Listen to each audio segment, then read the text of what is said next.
আসসালামু আলাইকুম। এম স্কুলের পক্ষ থেকে সবাইকে জানাই স্বাগতম। আশা করি তোমরা সকলেই ভালো আছো। আজ আমরা মেথডস অফ অ্যাপ্লাইড ম্যাথমেটিক্সের এখানে আমাদের চারটা প্রমাণ দেয়া আছে। প্রমাণ চারটা একই রকম। দেখো এখানে দেয়া আছে প্রমাণ করো। 1 নম্বর হচ্ছে যে হাফ অফ এক্স ইকুয়াল হচ্ছে √2 ভাগ হচ্ছে পাই এক্স সাইন এক্স। এরপরে এখানে দেয়া আছে হচ্ছে মাইনাস হাফ, সব কিছুই ঠিক আছে। এখানে সাইন এক্স আছে, এখানে হবে হচ্ছে কজ এক্স। এরপরে 2 নম্বরে আরও দুইটা প্রমাণ আছে। দেখো এখানে যে যদি 3/2 হয় তাহলে কি হচ্ছে, এখানে সাইন এক্স ভাগ হচ্ছে এক্স মাইনাস হচ্ছে কজ এক্স। আর যে -3/2 অফ এক্স হলে হচ্ছে এখানে শুধু মাইনাস চলে আসবে, মাইনাস কজ এক্স ভাগ এক্স। এখানে সাইন এক্স ভাগ হচ্ছে এক্স, এখানে হবে হচ্ছে কজ এক্স ভাগ হচ্ছে এক্স মাইনাস সাইন এক্স। তো এই চারটা প্রমাণ আমরা কিভাবে করব দেখো।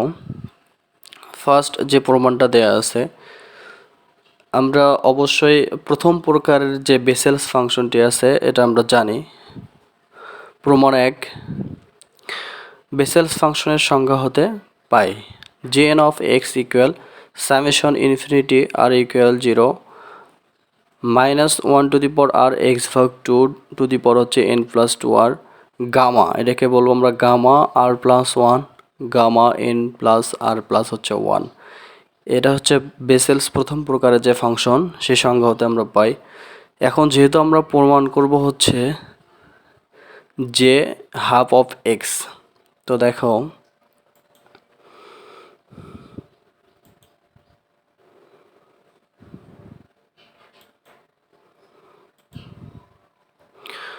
তো এই অংশটুকু আমরা প্রমাণ করতে গেলে কি করব।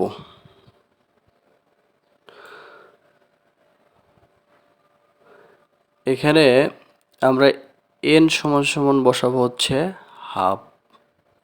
হাফ বসালে কি হচ্ছে, n এর পরিবর্তে এখানে শুধু হাফ বসবে। সব জায়গায় দেখো এখানে n আছে, তো n এর পরিবর্তে আমরা কি বসাইছি হাফ।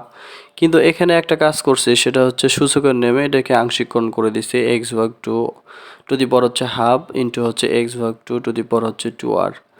তো এখানে এই গামা আর প্লাস ওয়ানকে আমরা অবশ্যই আর ফ্যাক্টরিয়াল লিখতে পারি, এই জিনিসটা তোমরা মনে রাখবা। এরপর হচ্ছে এখানেও সেম n এর পরিবর্তে আমরা কি বসাইছি হাফ। তো যেহেতু এখানে সামেশন আর সমান সমান 0 থেকে শুরু করা আছে, 0 থেকে আমরা পূর্ণ সংখ্যা সব কিছুই নিতে পারবো এখানে, অর্থাৎ 0 থেকে এই দিকে আমরা ধনাত্মক যে পূর্ণ সংখ্যাগুলো আছে সেগুলো নেব। তো ফার্স্টে আমরা এখানে আর এর মান এখানে 0 বসায় আছে, তো আমরা আর এর মান এখানে 0 বসাবো, তারপরে 1 বসাবো, তারপরে হচ্ছে 2 বসাবো, এরপর ডট ডট দিয়ে দিছি। দেখো তো আমরা ফার্স্টে যদি আর এর মান 0 বসাই তাহলে কি হচ্ছে, মাইনাস এখানে আছে -1 টু দি পাওয়ার আর, এর পরিবর্তে আমরা কি বসাইছি, এখানে দেখো 0 বসাইছি। সেমভাবে এই অংশটুকু আমরা একবারে কি করছি, বাইরে লিখে নিছি এক্স ভাগ 2 টু দি পাওয়ার হচ্ছে হাফ, এটা আমরা বাইরে লিখবো। এরপরে দেখো এক্স ভাগ হচ্ছে 2 টু দি পাওয়ার হচ্ছে এখানে এখানে নট বলতে পারো তোমরা। তো এখানে যদি আমরা 0 বসাই তাহলে পুরোটা সমান 0 লেখা যাবে। এখানে 0 বসলে 0 ফ্যাক্টোরিয়াল, এখানে আমরা 0 বসালে কত হচ্ছে, এখানে আর এর মান 0, তার মানে হচ্ছে আমাদের হাফ প্লাস হচ্ছে 1। সেমভাবে তোমরা এর পরবর্তীতে 1 বসালে দেখো এখানে আমাদের মাইনাস চিহ্ন থাকতেছে, বিজোড় সংখ্যার উপর মাইনাস থাকলে কি হয়ে যাবে, এখানে মাইনাস হবে। তো 1 ফ্যাক্টোরিয়াল, এখানে আমরা পরবর্তীতে n এর মান 2 বসায় যা পাইছি তাই, এখানে প্লাস হচ্ছে এখানে 2 বসালে কত হবে, এখানে জোড় সংখ্যা তাহলে প্লাস হয়ে যাবে। তো 2 ফ্যাক্টোরিয়াল গামা আর এখানে হাফ, n এর মান হচ্ছে 2, এই যে 2 বসাইছি, তো প্লাস হচ্ছে 1। তো আমাদের এখানে এর পরের মানটা যেহেতু minus dot dot dot dot infinity, উচ্চতর ঘাতসম বর্জন করলাম। এরপরে তো এখানে 0 ফ্যাক্টরিয়াল মান হচ্ছে 1 গামা, এটা তোমার মনে রাখবা, এই যে এইটা একটা সূত্র আছে কিন্তু, গামা হাফ প্লাস হচ্ছে 1। তো এইটাকে আমরা n+1 বা ধরতে পারি। তো এটা nটা বাইরে আসবে, তার থেকে 1 বাদ দিলে আমাদের কত হবে, হাফ হয়ে যাবে। এরপরে আমরা আর সূত্র করতে পারবো না। তো এর পরবর্তীতে আমরা হাফ কমন নেব। এরপরে সেম কাজটা এখানে করছি, এখানে হবে 4 ইন্টু এখানে লসাগু করলে 3/2 + 1, যেহেতু আমরা সূত্র করব এটাকে n ধরবো, পরেরটাকে আমরা হচ্ছে 1 ধরবো। তো সূত্র করলে কি আসতেছে আমাদের, পরেরটা সেম একই কাজ করছি এখানে। 2 দুগুণে 4, একে হচ্ছে 5, তার মানে 5/2 প্লাস হচ্ছে 1। এরপরে আমরা হাফ দেখো, উভয়পক্ষে আমরা হাফ কি বাইরে কমন নেব। তো এখানে কমন নেই, তো এই অবস্থায় রাখছি। এরপরে দেখো তোমরা চাইলে আগেই কমন নিতে পারো। তো এখানে 3/2কে নিলাম, তারপরে এখানে 3/2কে নেওয়ার পর এখান থেকে -1 করলে কিন্তু হাফ চলে আসবে, এই জিনিসটা মনে রাখবা। এরপরে ভেতরে থাকবে হচ্ছে হাফ, গামা হাফ। তো সেমভাবে 5/2, এর থেকে একবার দিলে হচ্ছে 3/2, এখানে হবে হাফ, এখানে হবে গামা হাফ। দেখো সব জায়গায় হাফ আছে, তো আমরা হাফ কমন নেব। এরপরে আমরা কি কাজ করছি সূত্র করার জন্য, দেখো গামা হাফ কমন নেওয়ার পর এখানে থাকবে 2 মাইনাস 2x² 1 × 2 × 3, এটা সূত্র করার জন্য, এই অংশটা মনে রাখবা। দেখো আমরা এটা সাজাইছি কিন্তু সূত্র করার জন্য। এরপরে দেখো আমাদের সেম কাজটা এখানে করছি, এখানেও সূত্র করার জন্য করছি। তো সূত্র কি হবে, এখানে আমাদের 2/x আমরা কমন নেব। কী কারণে কমন নেব, এখানে থাকবে x মাইনাস x⁴³ 3 এখানে হবে 5 মাইনাস ডট ডট ডট। তো এটার সমান আমরা সূত্র জানি, এই পুরো অংশ সমান একটা সূত্র জানি, সেটা হচ্ছে আমাদের সাইন এক্স। তো সাইন এক্স সমান এই সূত্রটা তোমরা মনে রাখবা। আর এখানে গামা হাফ সমান কিন্তু এখানে √/, কী লেখা যায়, পাই লেখা যায়। এটা তোমরা মনে রাখবা যে গামা হাফ সমান √π। তো রুটটা যদি ভেতরে নিয়ে নেই, √/2 ভাগ হচ্ছে কি হচ্ছে আমাদের উল্টা যাবে এখানে এটা। তো 2 ভাগ হচ্ছে πx sin x। তো আমরা ফার্স্ট যে প্রমাণটা ছিল সেটা কিন্তু আমরা পাইছি। যদি এইটা বুঝতে পারো, পরবর্তী প্রমাণগুলো তোমরা করতে পারবা।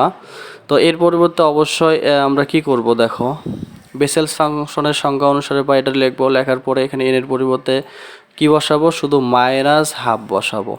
-½ বসালে কি হচ্ছে, এখানে যে -½ অফ x ইকুয়াল হচ্ছে সামেশন ইনফিনিটি r ইকুয়াল 0, এই সূত্রটা আমরা এখানে বসাবো। বসানোর পরে সেমভাবে r এর মান 0 বসালে এটা হবে, 2 বসালে এটা হবে, 3 বসালে আমাদের এই ফাংশনটা হয়ে যাবে। তো এখানে ডট ডট দিয়ে দিয়েছি, উচ্চতর ঘাতসম বর্জন করছি। তাহলে √2 ভাগ হচ্ছে x। তো লেখার পরে দেখো আমরা এখান থেকে হাফ কি করতে পারি, বাইরে গামা হাফ বাইরে কমন নিতে পারি। তো আমরা এই অংশটুকু সূত্র করার জন্য একবারেই কাজটা করছি। গামা হাফ বলতে গামা হাফ থাকবে, একটা ভিতরে থাকবে, একটা বাইরে থাকবে। তো গামা হাফটা ভিতরেরটা আমরা কমন নিয়ে নিয়েছি। তো এখন এটা সূত্র করব সেমভাবে সাইন এক্সের যে সূত্র ছিল সেই সূত্র আমরা এখানে ওখানে করছি, এখানে আমরা কজ এক্সের সূত্র করব। তো এখানে কজ এক্সের সূত্র করার জন্য এখানে ফার্স্টে থাকবে 1, তারপরে x² ভাগ হচ্ছে 1 × 2 x⁴ যেহেতু আছে, এখানে যত থাকবে পাওয়ার মনে রাখবা, এখানে যত পাওয়ার থাকবে এখানে কিন্তু তত পাওয়ারই হবে, ঠিক আছে। তো এরপরে আমরা এই পুরো অংশটা সমান আমরা কি লিখতে পারি, এটা সমান আমরা লিখতে পারি হচ্ছে cos x। তো এরপরে আমরা যে কাজটা করছি দেখো, এটা দ্বিতীয় নম্বর প্রমাণ চলে আসলো। এরপরে তোমরা পরের ফর্মুলাটা যে ইউজ করবা 2 নম্বরের জন্য, অবশ্যই এখানে রিকারেন্স যে ফর্মুলাটা আছে এটা তোমাদের সবাইকে মনে রাখতে হবে।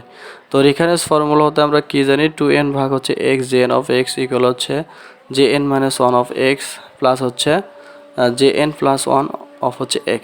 তো এইভাবে n = 2 বসালে তোমরা এখানে একটা মান পাবা, দেখলেই বুঝতে পারতেছ। এখানে যে 3/2 অফ x ইকুয়াল √/2 ভাগ হচ্ছে πx, এটা লিখতে পারি। তাহলে sin x ভাগ x cos x এটা লিখতে পারবো। তো এটা আমাদের একটা প্রমাণ হয়ে গেছে। এরপরে n এর মান যদি -½ বসাই, পরে এখানে আমরা যে -3/2 যে আছে এই আমরা 2 নম্বর যে প্রমাণটা আছে এটা আমরা পাবো। এরপরে তোমরা পর্যায়ক্রমে যদি 10 মার্কে যদি আসে, এখানে লেখা আছে 10 মার্কের জন্য যদি আসে, তো সেক্ষেত্রে আমরা এখানে n এর পরিবর্তে কি বসাবো, -3/2 বসালে আমাদের 5/2 চলে আসবে। একইভাবে n = -3/2 বসালে আমাদের -5/2 অফ x পাবো। কিন্তু আমরা 10 মার্কের জন্য যদি আসে, তো তোমরা অবশ্যই রেফারেন্স ফর্মুলা দিয়েই করবা। তো এই 4টার মধ্যে 2টা খুবই ইম্পর্টেন্ট, তোমাদের পরীক্ষায় আসতে পারে। তো আশা করি তোমরা এই অংশগুলো সবগুলোই বুঝতে পারছো। যারা বোঝো নাই তারা অবশ্যই কমেন্ট বক্সে কমেন্ট করবা। সকলকে অনেক ধন্যবাদ। আসসালামু আলাইকুম।